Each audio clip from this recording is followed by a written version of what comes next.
आंदोलन करतो म्हणून एक प्रशिक्षणार्थी म्हणून आपण या ठिकाणी आपली उपस्थिती या ठिकाणी दाखवायला पाहिजे. आपल्या स्वतःच्या हक्कासाठी जर आपण या ठिकाणी संघर्ष करणार नसू तर मग आपण आपल्या तो हक्क मिळवणं अवघड होतं. अंदाज करतो एकूण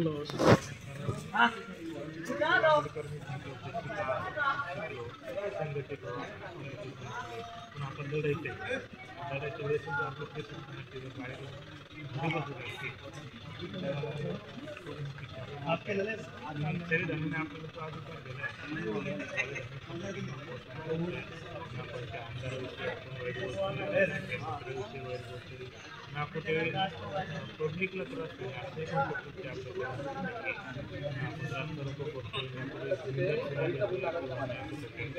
एवढंच नाही की यापासून स्थळावरून आमची प्रशिक्षणार्थी हलत नाही जे अक्षरशः या मातीच्या ठिकाणी झोपतात ते एवढी कडाक्याची थंडी आहे अक्षरशः.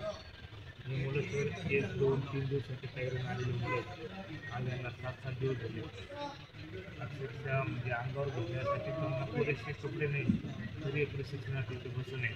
आणि घरी बसून प्रशिक्षणार्थी माझ्या बघण्यापेक्षा माझी त्यांना हात जोडून विनंती एकदा या ठिकाणी एकदा या रोजगारासाठी आपल्या प्रशिक्षणार्थ्यांचा एकदा खरोखर एक रोज गर्दी या ठिकाणी दिसू द्या. सरकारला कळू द्या आपण कोणाला फसवतोय, आपण कोणाला या ठिकाणी झिजवतोय आणि कोणाला तरसवतोय. म्हणून माझी आपल्या सर्वांना विनंती आहे आपण जोपर्यंत संघटित होत नाही जोपर्यंत एकत्रित होत नाही आणि जोपर्यंत आपल्या हक्काच्या रोजगारासाठी आपण रस्त्यावर उतरत नाही तोपर्यंत आपल्याला घरी बसून कोणीही काही देऊ शकत नाही.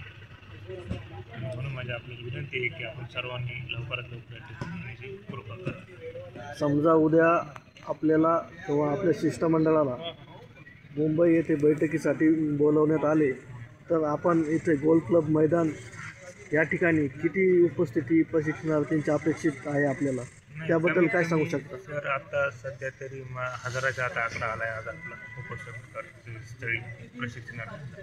तर माझी विनंती आहे की उद्या कमीत कमी 5,000 संख्या तरी या ठिकाणी आपल्याला पाहिजे म्हणजे जेणेकरून आपण मंत्रालयात आपला मुद्दा मांडत असताना नेमकं आपण उपस्थित स्थळी किती जण उपस्थित आहेत किती लोक संघर्ष करतायत हे पण सरकारला कळलं पाहिजे.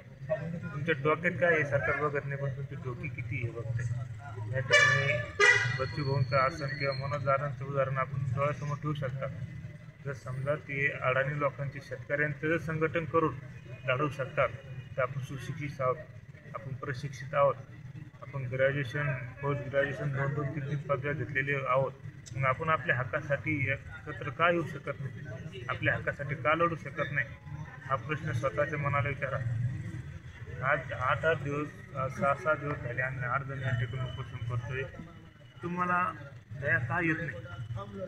आम्ही तुम्हाला म्हणत नाही तुम्ही ते उपोषी बसा पण तुम्ही फक्त आम्हाला या ठिकाणी आमच्या समोर बसा, आमची ताकद वाढवा.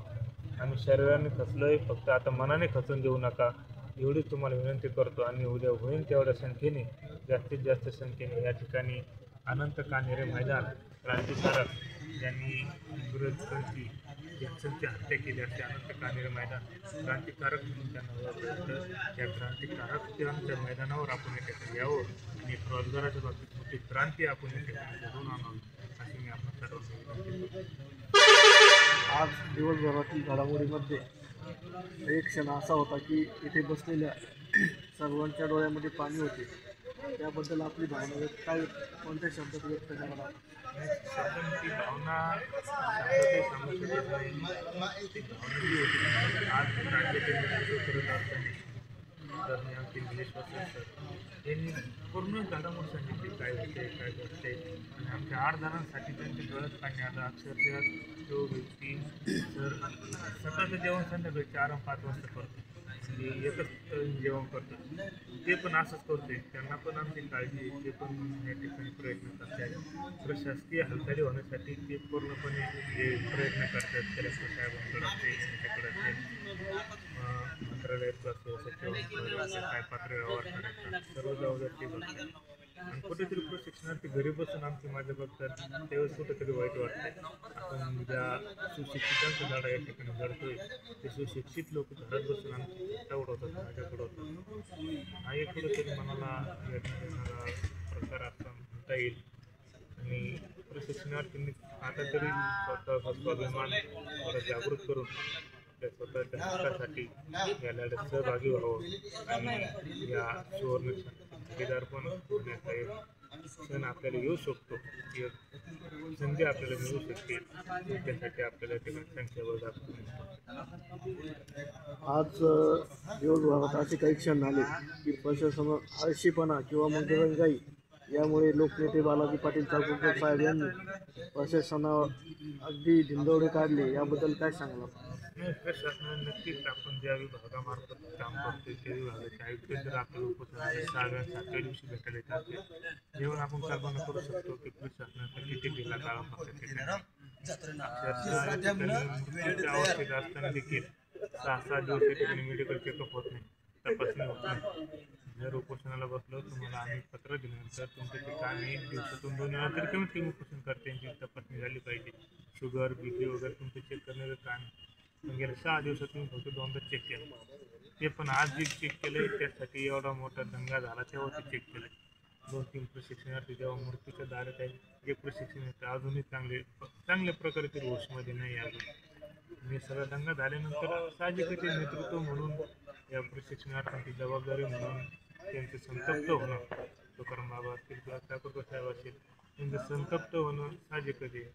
कारण आज असं आपल्या समोर आपल्या एखाद्या भगिनीला 10 जणांनी धरून उचलून ते पण स्वतःच्या प्रायव्हेट गाडी न्यावं लागते, ॲम्ब्युलन्स सुद्धा नाही, स्वतःच्या गाडीत